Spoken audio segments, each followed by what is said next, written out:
What's up, everybody? It's the Alex Leak and Friends NFL Podcast, back for another week. I'm your host, Alex Leak, and this is the 2020 Week 5 Tampa Bay Bucs at the Chicago Bears game breakdown episode. The 3-1 Bucs at the 3-1 Bears, a big game on Thursday Night Football on Fox, primetime, national audience. Big game is the GOAT, Tom Brady, going up against Nick Foles, a Super Bowl rematch of those two quarterbacks when they were in New England and Philly. So a lot of hype going into this game, and a lot of people picking the Bucs as the more talented roster and the team to get the win. But me being a Bears fan, I even picked the Bucs. I'm not ashamed to say it. I picked the Bucs to win. Wednesday night I made that prediction. I just didn't trust the way the offense looked against the Colts. I didn't trust them to do, maybe slightly better, but not. They just didn't look like a good offense. And with Matt Nagy calling the plays, you never know.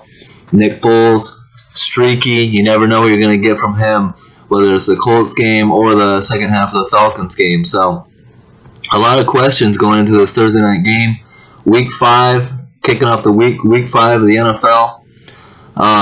Big key matchup to watch in this was the Bucs, drafted Tristan Wirfs in the first round, right tackle, and it was going to be him going up against Khalil Mack. Was going to be key, and everyone knows with Tom Brady, you got to get pressure on him to beat him. That's always been the recipe for Brady. If you get pressure in his face, you can, make him throw inaccurate passes and somehow find a way to beat him. But that's pretty much the only key. So a 43-year-old Brady that has to be more relevant now than ever. And the Bears did do a good job of getting pressure on him throughout the game. Tom Brady's first completion, we'll start at the beginning, go through all this. Tom Brady's first completion on a 3rd and 6, he gets it to wide receiver Jaden Mickens for 11 yards and a first down.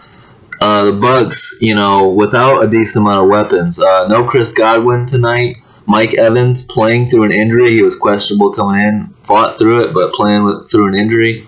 And everyone, we all know tight end O.J. Howard out for the season with a ruptured Achilles tendon. So you see it right off the bat. Brady using, mostly a return specialist and wide receiver Jaden Mickens, but he gets him the ball, 11 yards for a first down. The Bears defense coming into this game ranked 8th in the NFL. Good, not great. They're doing a lot of the bend but don't break defense, which is giving up a decent amount of yards, quite a bit of yards, but making teams settle for field goals or turnovers in the red zone. So I did want to see the Bears defense start playing better, and I didn't know if this was going to be the game going up against such a good Bucs team. And especially with Brady throwing 5 touchdowns the week before against the Chargers. It just seemed like every week Brady's QBR, his rating is going higher and higher and higher. So he seemed to be hitting his stride coming into this game. People were saying he had like a perfect second half against the Chargers. So 13-yard pass from Brady to Gronk. We're seeing the Bucs are purposefully trying to get Gronk more involved. You see a target to him early on, first down. One of my favorite linebackers in the league, Bears, Roquan Smith, knifes into the backfield to meet running back Ronald Jones, but Jones spins out of the tackle and gains 11 yards on the rush. You got to make that play if you're a middle linebacker. If you're going to get in there, have an opportunity to stop a guy for negative, for a loss on the play, you got to make that. Great play by Ronald Jones to spin out of it, but you'd like to see, Roquan had a little bit of tackling struggles against the Colts in week 4, so we want to see a bounce-back game from him. So not a great start there. Brady, a 17-yard pass to rookie 5th-round wide receiver Tyler Johnson for the first down. And I put a little note here, Brady can make anybody look good. I like Tyler Johnson, but Jaden Mickens and these different guys, that other tight end, Hudson, Brady has always made anybody look good the same way Peyton Manning would. So, it doesn't matter who's back there with Brady. You got to defend the entire field. Bears defensive end Mario Edwards Jr. gets pressure on Brady and forces an overthrow on a pass to Tanner Hudson in the end zone. On 3rd and 6, Brady passed to Tanner Hudson, hits him in the hands, but a good play by Roquan Smith to hit Hudson as he catches the ball and force an incompletion. A great defensive play. And the Bears defense forces a field goal attempt on the Bucs opening drive. I didn't like that the Bucs were moving down the field, but again, bend but don't break. They get in, they get to that point, and then you stop them. Ryan Suckup, who I don't think is a very good kicker, so I'm perfectly fine with him kicking. But he had a pretty good game today. Hits a 39-yarder, and the Bucs go up 3-0 on the Bears. On the Bears' first offensive possession, on 3rd and 2, Nick Foles with a pass to a wide-open Allen Robinson for a first down. Not even close and incomplete. I don't know what was going on here. His worst throw of the day. High and not any good. People don't like to hear it, but Trubisky could have made that throw. And that's the thing. That's why this is going to continue to be a narrative, because Trubisky got pulled because of inaccuracy and inability to convert on third downs. Well, opening drive, first possession of this game, inaccuracy and inability to convert on third down, 3rd and 2 no less. And the worst part is he had Allen Robinson wide open, could have gone for 10 plus yards, but missed him. So not a good start. On 3rd and 6, Brady passed to Tanner Hudson, is defended beautifully by rookie corner Jalen Johnson. And on this play, Hudson should have been called for offensive pass interference, grabbing Johnson slightly before the ball arrived to keep him from intercepting it. No call from the officials. And, I want to see them keeping their eye out for offensive pass interference, especially on an interceptable ball. They don't call it here. It was close. I'll give them the benefit of the doubt, but I have a feeling if it was Hudson trying to make the catch and Johnson that made contact, the flag would have come out. But you know what they say. Foles, 24-yard pass to Allen Robinson. Great job by Robinson to adjust his route and catch an underthrown ball. Foles with pressure in his face on the throw. But throughout this game, you see Foles struggling with accuracy. Underthrow here. If he had, put it in a better spot, Robinson could have made an easier catch, kept running. Foles on a back shoulder pass to Allen Robinson. But this one's on Robinson as he bobbles the catch, and Bucs corner Carlton Davis intercepts it and returns it to the 50-yard line. I saw some people criticizing Foles for this throw. I actually think this was designed as a back shoulder throw, and it was a pretty accurate one. It's just Allen Robinson couldn't come down with it, and it bounces up in the air for Carlton Davis. After just one interception in his first 2 NFL seasons, Carlton Davis already has 3 interceptions this year, which is tied for the NFL lead. And he's one of my favorite corners in the game, one of the best corners, and a future star. So look out for Carlton Davis, if not already. I mean, he was shadowing Allen Robinson throughout. Brady throws a 35-yard pass to rookie wide receiver Tyler Johnson, who breaks multiple tackles, setting up a 1st and goal. Missed tackles by Jalen Johnson and Danny Trevathan on the play. Hate to see that. I mean, it's hard enough to stop a team, with sure tackling. And when you're missing tackles, it just compounds to the problem. So hopefully we get that fixed sooner than later. So the Bucs, like I said, getting a 1st and goal. Brady throws a pass to running back Ronald Jones, who catches the ball at the 2-yard line and untouched rolls into the end zone. Should have been a touchdown. Officials call it incomplete, but after reviewing the play, determined it was a catch. So you would naturally think if he wasn't touched, if it is a catch, that should be a touchdown, right? Well, because the refs blew their whistles, Jones is not given the touchdown. He's down at the spot where they blew the whistles, and the Bucs get it at the 2-yard line, even though he wasn't touched on the play or after the catch. So instead of being a touchdown, it's now 3rd and goal from the 2. The officials and the NFL need to do a better job of not taking legit plays off the board. Like, it's on replay, it's obvious. If he caught it and rolled in for a touchdown and no one was there, he should be awarded a touchdown. The refs got it wrong, not the team. So don't penalize the team. You know what I mean? Like, That's a touchdown. It's pretty obvious to me. Anyone watching the game is like, if it's a completed pass, no one touched him, it's a touchdown. But, common sense doesn't always prevail when it comes to these kind of situations. Next play, so 3rd and goal at the 2. Very next play, Brady throws a 2-yard touchdown pass to Mike Evans on a slant, who beats rookie corner Jalen Johnson for the touchdown. Well, the Bears are showing a lot of respect to the rookie Jalen Johnson by leaving him alone, single covered on Mike Evans, one of the best wide receivers in the game. Mike Evans beats him on the play. The Bucs take a 10-0 lead, end of the first quarter. So again, Bears are so known for starting slow. Like, what's the one game we started out decent was against the Giants and had a 17-0 lead at halftime and almost blew it in the second half. We have yet to put together a full game and, full 4 quarters, and the offense just is a Nagy thing. Ever since Nagy's been the guy, the Bears have this history of starting slow and can't score in the first quarter. So we'll see if that changes throughout the year, but part of the reason I'm not happy with Nagy. Bears rookie wide receiver Darnell Mooney beats his defender and is open deep, but Foles' pass is not even close. Some are saying miscommunication. I don't care what it is. You got to make that throw. You got to be on the same page there. You got to make the throw, be accurate with it, and if that is thrown into the right spot where Mooney thinks it is, that's a touchdown.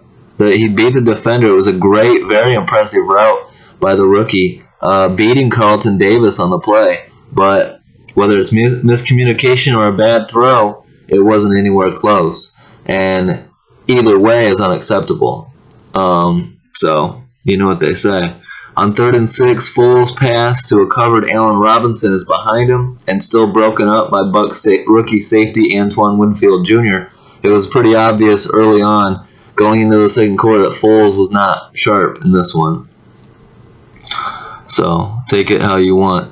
Bucs go for it on 4th and 1 from their own 19. Ballsy call, and I would never go for this unless I absolutely needed it.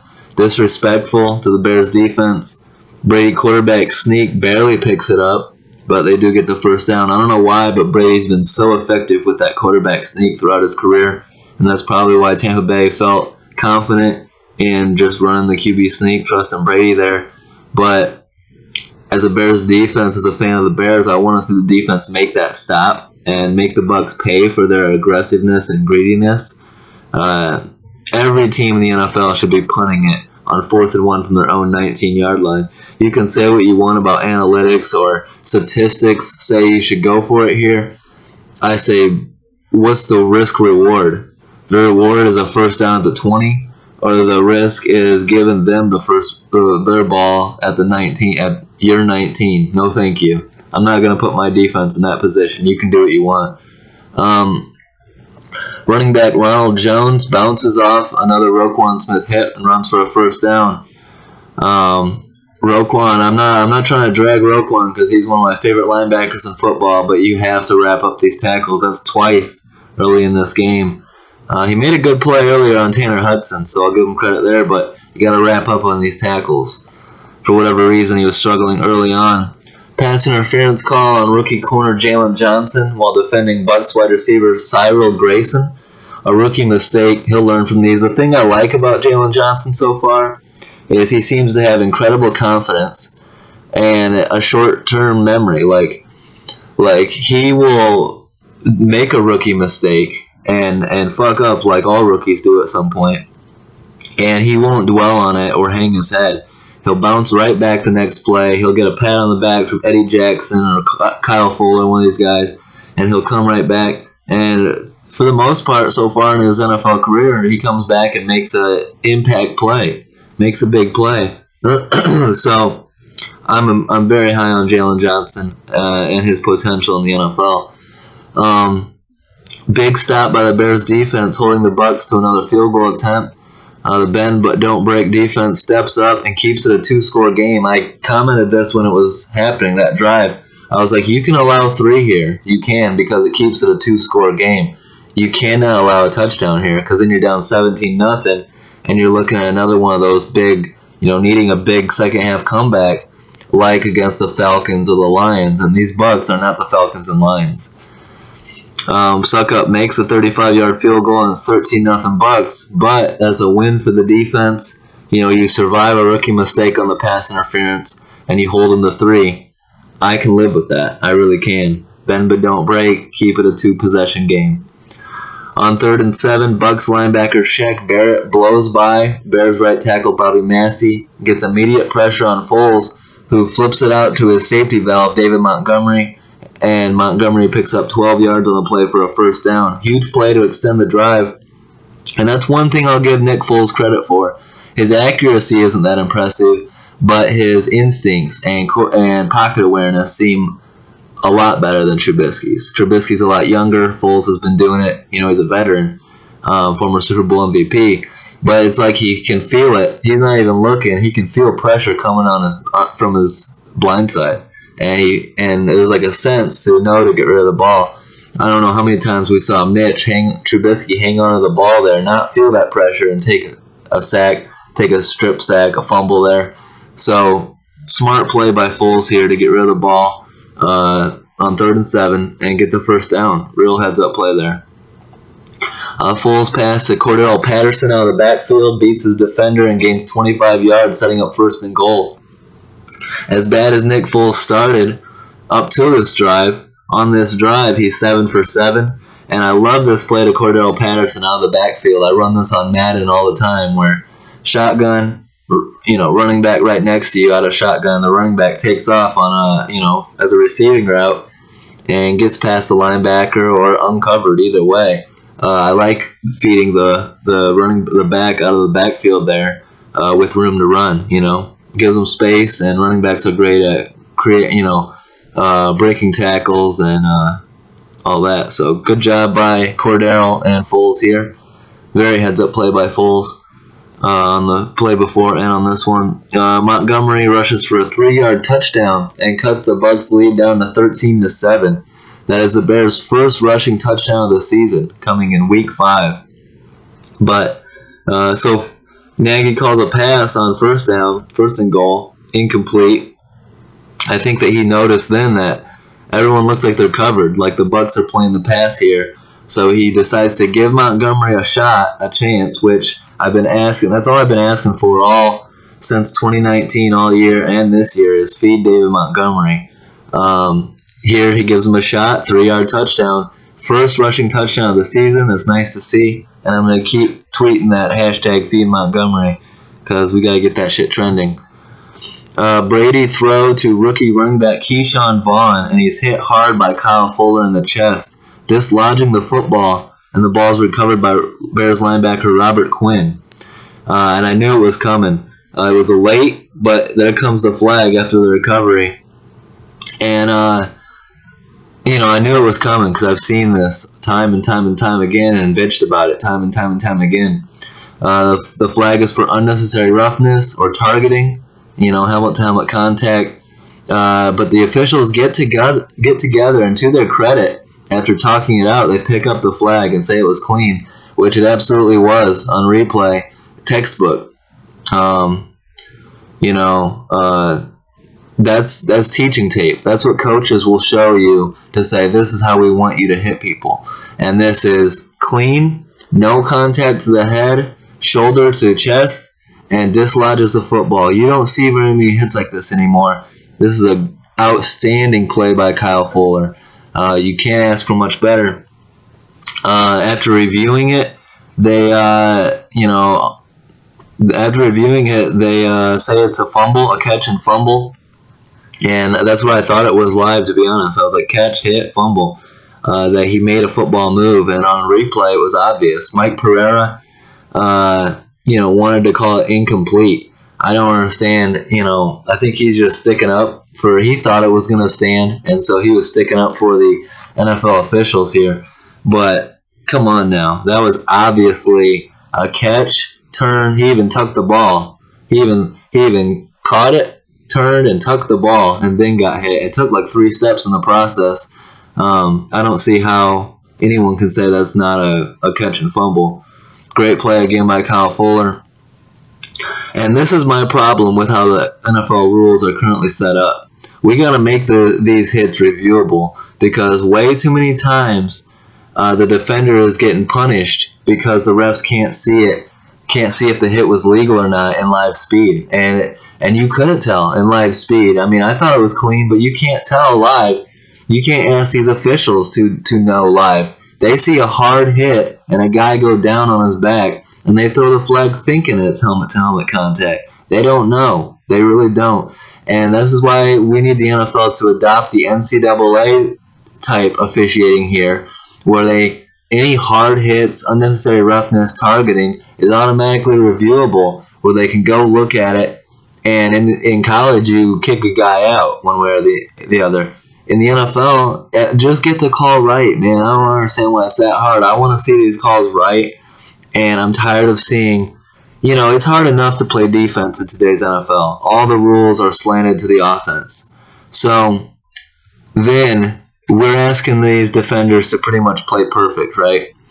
Then they play perfect, they get a good clean hit, that's great football, and they still get penalized. And I can't stand that. I can't watch that. It makes me so upset. So I really do think, I've been saying let's make everything reviewable to clean up the game and make sure everything gets called right. But at the very least, let's make these kind of hits that happen that quickly that you can't see live, and the refs are throwing a flag because, he got hit too hard. That's not football. You don't throw a flag because someone got hit too hard.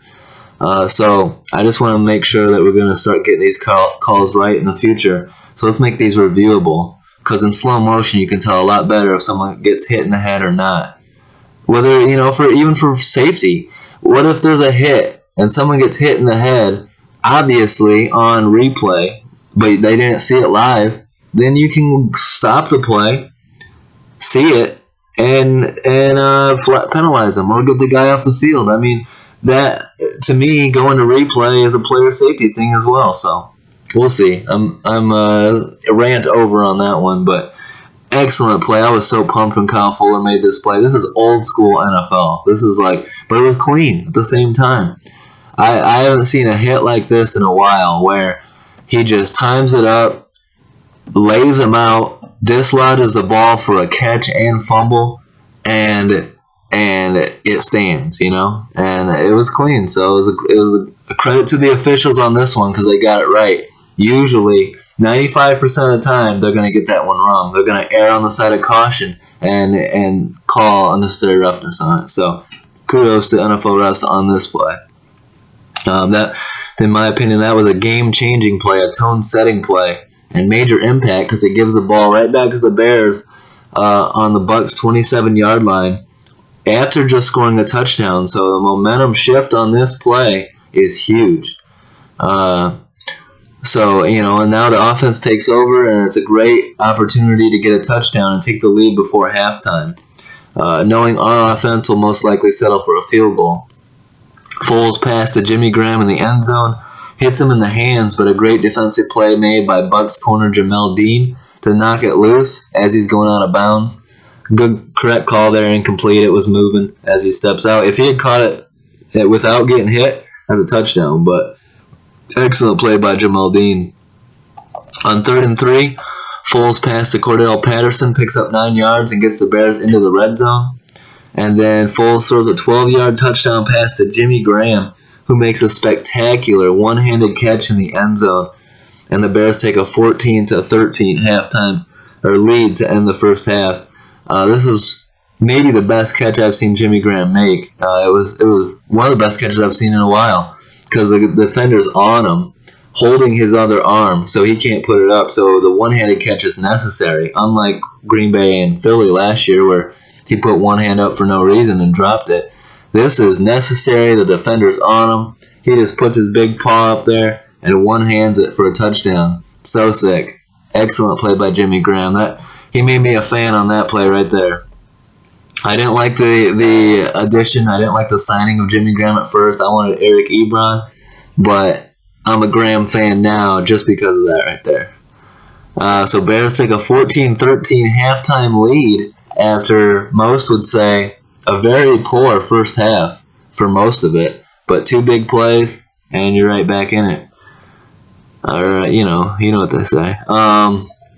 Bears offense goes... So, the big key here, Bears have struggled on third downs as well.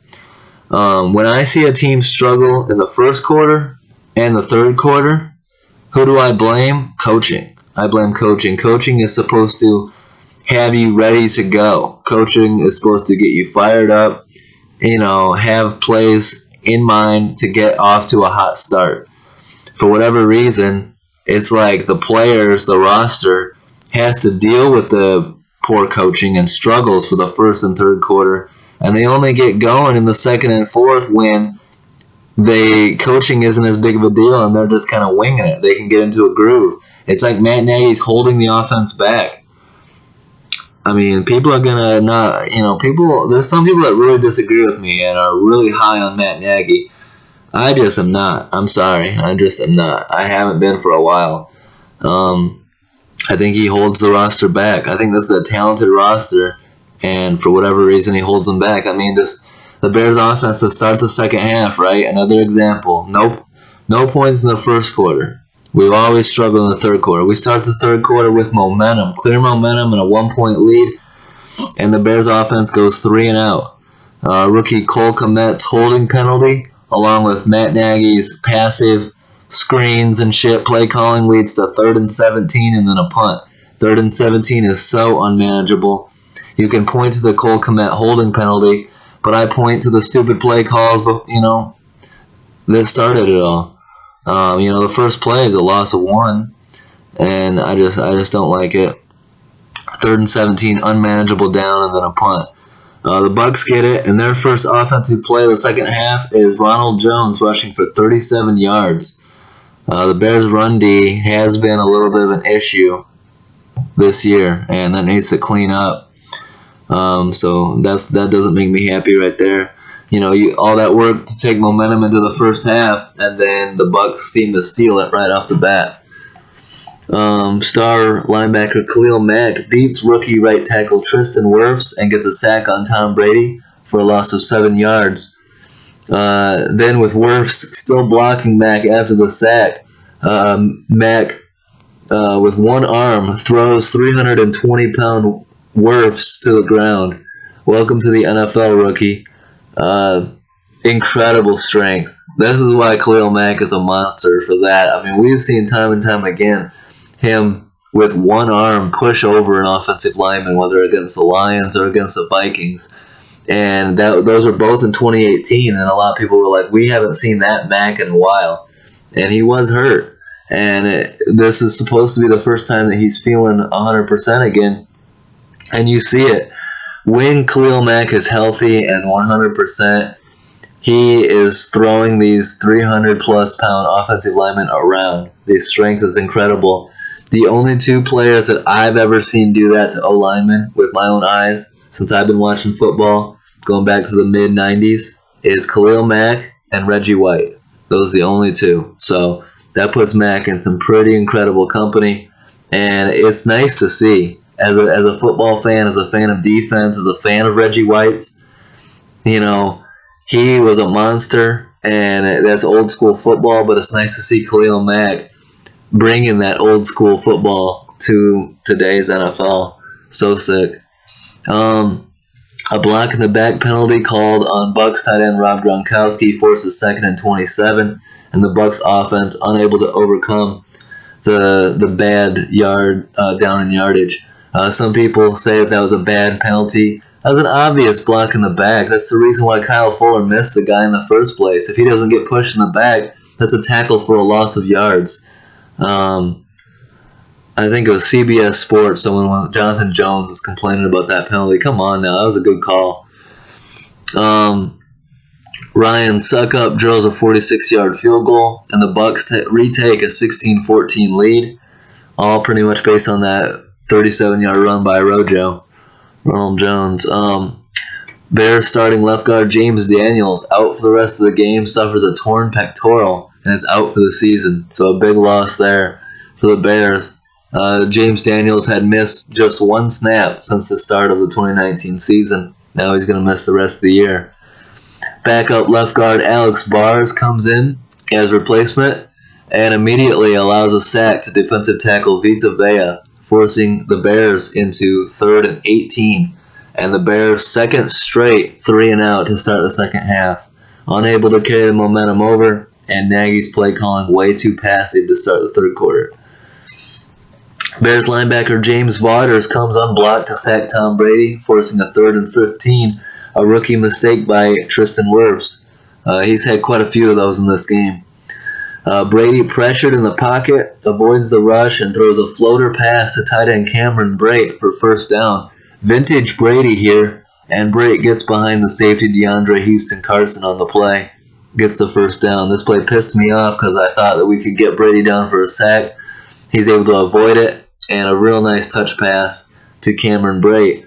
Who, speaking of Cameron Brate, he seemed to be the odd man out here. You know, he's throwing to Tanner Hudson, throwing to Gronk. O.J. Howard's a star, but now he's out.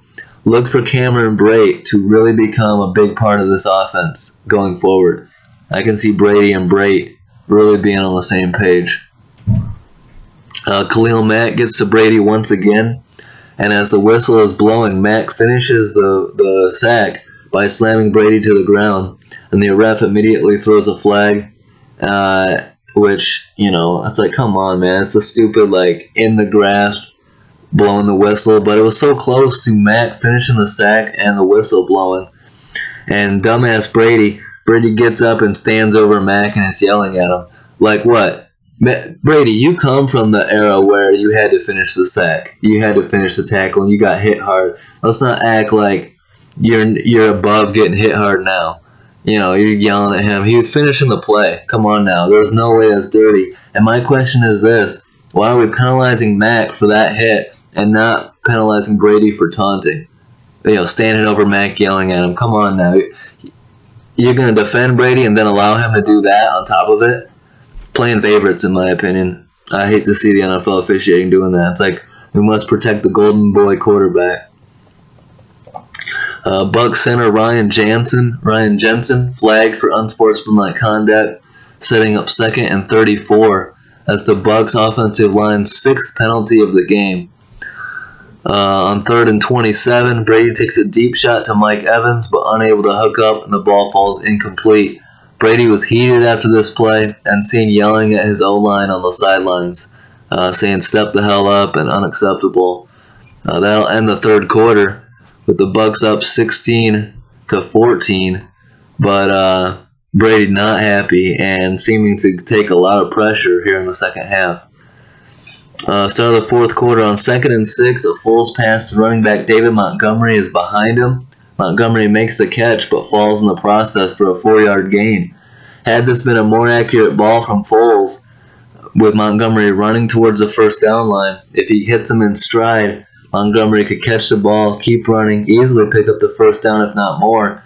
Instead, it's thrown behind him. Montgomery has to turn around and catch it and fall, and it's a 3rd and 2. So it's the little things. You guys want to talk about, you know, Foles over Trubisky and the accuracy thing. This is accuracy right here. And it's the little things that determine an offense that's going to move down the field or an offense that's not. And, you know, going from a first down, 1st and 10 to 3rd and 2, it's the little shit like that that will derail an offensive drive. Foles inaccurate on a 3rd and 2 deep pass to Allen Robinson. But the Nagy and the Bears get bailed out by pass interference on Carlton Davis. This is the second week in a row that we've seen 3rd and short. Maybe it was week 3, but 3rd and short, and they take a deep shot. It's like, come on, man, I want the high percentage play. It's 3rd and 2. Give me a play that goes for 3, 4, 5 yards that is a short, quick pass. The percentage is high. The accuracy is high. Instead, you're taking a deep shot. The percentages are always much lower on a deep shot, but apparently Matt Nagy is a genius, so what do I know? Bucs defensive end Jason Pierre-Paul with a strip sack on Foles. Bears lucky to recover, and that sets up 2nd and 27. On 3rd and 24, Foles goes with a hard count and gets his own running back Ryan Nall to flinch for a false start, now 3rd and 29. But in the end, Cairo Santos comes through big for the Bears, making a 47-yard field goal to give the Bears a 17-16 lead in the fourth quarter. I was shocked he made this. I was not confident at all that Cairo Santos would make this 47-yarder. But he comes through in the clutch to give the Bears the lead, so credit to Cairo. On 1st and 10, running back Ronald Jones rushes for 11 yards for a first down and gets over the 100-yard mark of the game, his second straight 100-yard rushing game. Brady's screen pass to tight end Rob Gronkowski goes for 23 yards and a first down. Good call by OC Byron Leftwich because the Bears are being super aggressive trying to get to Brady. Little screen pass to Gronk, and it goes for 23. Brady a 10-yard pass to Cameron Brate, first down in the red zone. Mack with a sack of Brady for a 7-yard loss. And he beats left tackle Donovan Smith this time. It was kind of funny how he sacks Brady, and Brady, like, on the ground, puts his hands up and is looking at him like, what the fuck? Like, he was visibly upset and felt like he wasn't getting nearly enough time in the pocket. That's Mack's second sack of the game, third if not for that penalty. On 3rd and 17, Brady passed to Gronk for 16 yards, sets up 4th and 1 from the Bears' 7-yard line.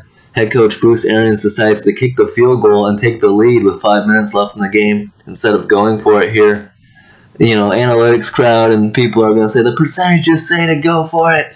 Hell no, not in this game. It's a low-scoring 17-16 dogfight. Or maybe I shouldn't say dogfight, but like street fight.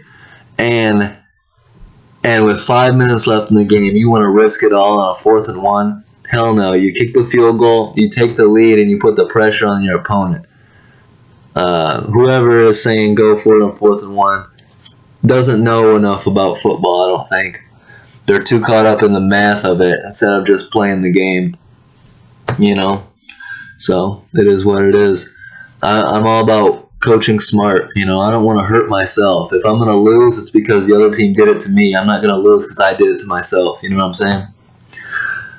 Kicker Ryan Suckup makes a 25-yard field goal, and the Bucs go up 19-17. So here come the Bulls down, or here come the Bears down 2 points now. This is where it gets tough. It's like the Bears have had trouble, scoring 20 points, 20 plus points, and you have to do that in today's NFL. So sitting right at 17, this is that borderline for the Bears offense of, how much can they score in this game. Foles' pass to rookie Darnell Mooney is intercepted by Bucs corner Jamel Dean. Gets a great jump, or is nearly intercepted by Bucs corner Jamel Dean. Gets a great jump on the ball and almost had a pick six. A bad read here by Foles. Didn't have enough arm strength, really. Troy Aikman said it. It was very close. A great jump by Jamel Dean. Could have easily been a pick six. Foles has to be careful on that. Got away with that one. Foles sacked by defensive end William Golston for a loss of 9 yards. I'd love to run the ball at some point. Nagy, especially in the second half, his refusal to run the ball, and he gets too caught up in, just pass after pass after pass, and in that mindset of, I'm going to pass to open up the run. And then, I just don't understand it. I want to see Montgomery get a lot more touches. And in a game like this, where it's back and forth, you could take some time off the clock, get your offensive linemen doing some run blocking, which they enjoy, but whatever. Most offensive linemen, at least. This Bears offensive line has struggled, and this is a good run D in Tampa Bay, so I understand it to a point, but I'd still like to try. I felt like when we tried, Montgomery did okay, but a lot of passing, needless to say. Foles' pass on 3rd and 19 falls incomplete, but the Bears get bailed out as Bucs linebacker Shaq Barrett is flagged for roughing the passer. Automatic first down. Bad call. I'm a Bears fan, but I'll say it. Bad call. Clean hit. Not late. Shouldn't have been a flag. That's the NFL being overly protective of the quarterback. They pick and choose when and when not to throw these flags. And I think 3rd and 19 is the time not to throw that one. Especially when it's not dirty or late. Foles takes a deep shot to rookie Darnell Mooney, and is lucky to not be intercepted by Jamel Dean. Jamel Dean could have had at least 2 picks in this game. Mooney was doing his best defensive back impersonation, trying to break up the pass. So again, Foles on this drive alone nearly throws 2 interceptions. So for those of you that say, "Oh, Foles is this much better than Trubisky," you know, I don't know. I mean, if you guys are going to nitpick every single one of Mitch's throws, keep that same energy on every single one of Foles' throws, and you'll see that no quarterback is perfect. A lot of quarterbacks throw inaccurate balls from time to time and miss their targets. So most importantly is making enough plays to get the win, being clutch in the right moments to make the play to win. That's what's most important, because every quarterback is going to make mistakes. If you think someone's perfect, you're wrong. Even Tom Brady's not perfect. Peyton Manning wasn't perfect. So to nitpick every single throw of one quarterback is being short-sighted. Everyone acted like Foles was going to be the answer to the offense, and I disagree. So far, I mean, this game could have easily been lost, but to his credit, Foles made the plays at the end of the game, that got the job done. Could have been intercepted twice on this drive. Could have been intercepted 3 times, to be honest, as Ndamukong Suh comes in and hits Foles as he releases the ball. Lucky to not be picked off again. This one's on the O-line, though. Need to do a better job of protecting for Foles and not let him get hit as he's making a pass. The Bears forced to punt the ball with just 3 minutes left in the game, down 2. Not a great position to be in, and the defense will once again have to step up and bail the offense out and get the ball back for him. Bears defensive tackle Brent Urban knifes through the line and stops Ronald Jones for a loss of 2 yards. A big-time play by Brent Urban, who's kind of becoming one of my favorite Bears. And you see his wife on Twitter slamming beers and shotgunning beers and stuff like that. It's kind of cool.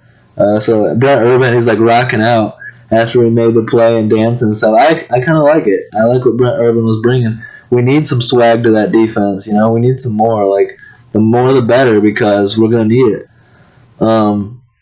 Nagy takes a timeout right away with 2:43 left in the game. I'm much more in favor of waiting until after the 2 timeouts. I want to wait until the last minute possible to use my timeouts, because I don't, especially with Brady on the other side, I don't want to give, a hurry-up offense, a 2-minute offense. There's a reason they call it a 2-minute offense. It's because you don't need more than 2 minutes. A 2-minute offense is designed to take less than 2 minutes. So with 2:43 left in the game, I'm waiting. Like, we make this stop, I'm not going to call my timeout. They're going to have to run one more play, and then it's a 2-minute warning. So we can get to 3rd down with 2 stops and be in good position, and I still have all 3 of my timeouts left. That's what I would do with 2 minutes left. So instead, it worked out. He takes his timeouts. 2:43 left. I just don't want to give Brady opportunity, again. So ideally what I'm thinking when it comes down to that, my defense is going to make a stop and give the ball back to the offense with a chance to go win it, is I don't want to leave any time on the clock for the opponent. I want my team to have the last possession. That's what I'm thinking. And so I think calling timeouts early with 3 minutes or 2.5 is a little early, especially with Tom Brady. But we'll see. So you can see Brady talking to offensive coordinator Byron Leftwich during the timeout. I think that what they were talking about is Brady telling him, like, fuck the run here. Let's be aggressive. 1 first down just about ends this game. Let's be aggressive, get a first down, and put this thing to bed. Brady is a veteran. He's seen a lot of football, and he knows that, be aggressive in the right time and put the first down, put the pressure on the defense,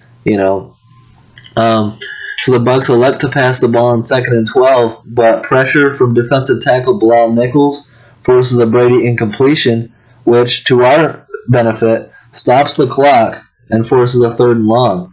So I understand Brady wanting to be aggressive here. It's a difficult decision to choose between taking time off the clock or being aggressive looking for the first down. I think I would have rather ran the ball here on 2nd. I'm more of a fan of run it on first down, run it on second down, and then weigh my options on third down. If I'm on third and manageable, I'll go for the first down. But if it's third and long, I'll just run it again and get rid of their timeouts. But instead, they pass it twice on 3rd and 12. The Bucs pass it again. Throw to Tyler Johnson is in the dirt, incomplete, and 4th down. So because the Bucs were super aggressive here, 2 throws, the Bears still have 2 minutes and 30 seconds left on the clock and 2 timeouts. Almost too much time left on the clock. The Bucs only took 16 seconds off the clock on that possession. Way too aggressive. I think that's what Brady wanted to do, but definitely too aggressive and not enough time taken off the clock. So the Bears, 2 timeouts and plenty of time left to go make a drive, take the lead. On 3rd and 9, Nick Foles passed to Anthony Miller for 9 yards is a big first down. Big clutch throw by Foles to get the ball to Miller for the first down. The Bears were 2 for 8 on 3rd down before that conversion. So, clutch. That's the biggest thing you can say about Foles in this game is clutch. Coming through when you need him. Same thing against Atlanta. On 1st and 10, Nagy calls a screen pass for David Montgomery for a loss of 1 yard. I don't like the play call, too passive in this situation. Bucs defensive tackle Vita Vea, who got a sack earlier in the game, breaks his leg on this play and is out for the season. A huge loss for the Bucs defense. And we hope for the best for Vita Vea, recover well, and get back on the field soon. But a tough blow to Vita Vea and the Bucs defense. On 2nd and 11, this is the play everyone was talking about on Twitter. Nick Foles calls rub audible and throws a perfect touch pass to running back David Montgomery for a first down to get in the field goal range. A great play call here by Foles, and he calls that so that Allen Robinson does kind of like a fake screen, like he pretends like he's going to screen, does a great job of getting out of the way. The 2 defenders actually run into each other, I believe, and David Montgomery, a beautiful floater pass by Foles that lands in Montgomery's hands for a first down. Really nice execution here. And I think the reason it was so well executed is because Foles is the one that audibled to it. This wasn't a play that Nagy called. But hey, maybe I'm a hater. But we'll see. I mean, win games and I'll be happy. Keep winning, win some playoff games. I'll support any head coach if he's winning playoff games. You know what I'm saying? Nagy calls for a run on first down, 1 yard run by Montgomery, and the Bucs take a timeout with 1:28 left in the game, and 1 timeout remaining. Plenty of time. I would keep running the rock here. Make the Bucs use their timeouts, run the clock down. On 2nd and 9, Nagy calls for a back shoulder pass to Allen Robinson that hits him in the hands, but it's played perfectly by Carlton Davis as he forced the incompletion and gets his hand in there to break up the pass. Excellent defense by Carlton Davis. But Nagy being aggressive here for no reason, and now it's 3rd and 9 with 1:22, and the Bucs still have a timeout left. Troy Aikman on the call said, quote, "I'm just shocked they threw the ball. I thought they'd hand the ball off and force the Bucs to use their last timeout, then run the clock down to about 30 seconds or so and kick the game-winning field goal." You know why I'm not shocked, Troy? You know why? Because Matt Nagy's our head coach. That's why I'm not shocked. It's like he's too passive when you want him to be aggressive, like the start of the 3rd quarter, and then he's too aggressive at the end of the game when you want him to be passive and take time off the clock. It's like he does the complete opposite of what needs to be done. That's why I think his situational awareness and game management is the flaw to Matt Nagy as a head coach. He's a solid coordinator. He can be a decent play caller if he's got a guy like Andy Reid looking over his shoulder and teaching him. But if you got Matt Nagy, for whatever reason, I feel like his understanding of when to be aggressive and when not, and clock management, there's something totally wrong there. So, I'm not the one saying this. Like, I am, and I'm backing it up, and I'm agreeing. Troy Aikman, Hall of Fame quarterback Troy Aikman's the one criticizing him. So, you can say Alex Leak is hating. Listen to what Troy Aikman's saying. Nagy decides to throw it again. Lucky to be a completion to Allen Robinson. The Bucs take their last time out with 1:17, and the Bears will attempt a field goal. Imagine if Robinson doesn't catch this, then the Bucs still have a timeout left, along with over a minute to go. I mean, come on, man. Run the ball. Like, what's the difference between a 40-yard field goal attempt and a 38-yarder? And make them use their timeouts. Whatever. It was a completion. Here comes Cairo Santos for a 38-yard field goal attempt. You should have seen me. I was a mess. I was not confident. I barely wanted to watch this kick, and you could hear the silence in the stadium. The entire game, you could hear the fake fans, right? And the fake fans were turned off for this. It's like they wanted him to feel the pressure. It was a completely silent stadium. And but to his credit, Cairo Santos comes in and kicks a 38-yard field goal in the clutch to give the Bears a 20-19 lead with 1:13 left. I was so happy, so pumped that the Bears had the lead. But then you quickly turn your attention to 1:13 left and Tom Brady, the GOAT, with the ball. But it worked out. The Bears defense stands tall, forces a turnover on downs, and secures their 4th win of the season. Tom Brady looking around after the incompletion with 4 fingers up, saying it should be 4th down. Somehow Brady lost track of what down it was. Oh well, is my take. We'll take it. I'll take the win any way we can get it. Bears get to 4-1. Bucs fall to 3-2.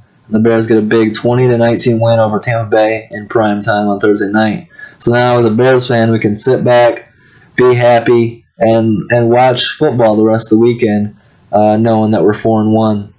Can root against the Packers, whoever they're playing. Who are the Packers playing this week? I'll have to look that up.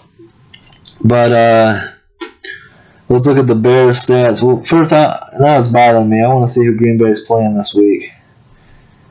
Green Bay. Oh, they got the bye this week. So the Packers got a bye, as well as the Lions. So I guess we won't be watching them. Stats. Nick Foles throws 30 of 42 for 243 yards, a touchdown, and a pick.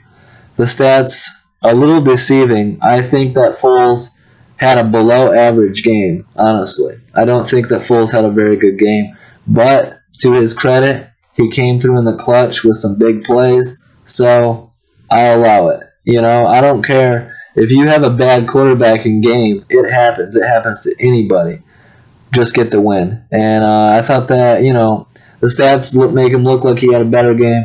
I thought that he didn't have a very good game, but came through in the clutch, and all that matters is the win. Running back Dave Montgomery, 59 yards combined and a touchdown. Allen Robinson, 10 catches for 90 yards. Jimmy Graham, 3 catches for 33 yards and a touchdown. That one-handed, awesome touchdown catch. Khalil Mack records 2 sacks, 2 tackles for loss, and should have really had 3 sacks. Khalil Mack, dominant as hell, and a big factor in why we got the win. Kicker Cairo Santos goes 2 for 2 on field goals, 2 for 2 on extra points, and hits the game winner from 38 yards. For the Bucs, quarterback Tom Brady, 25 of 41, 253 yards, a touchdown, and no turnovers.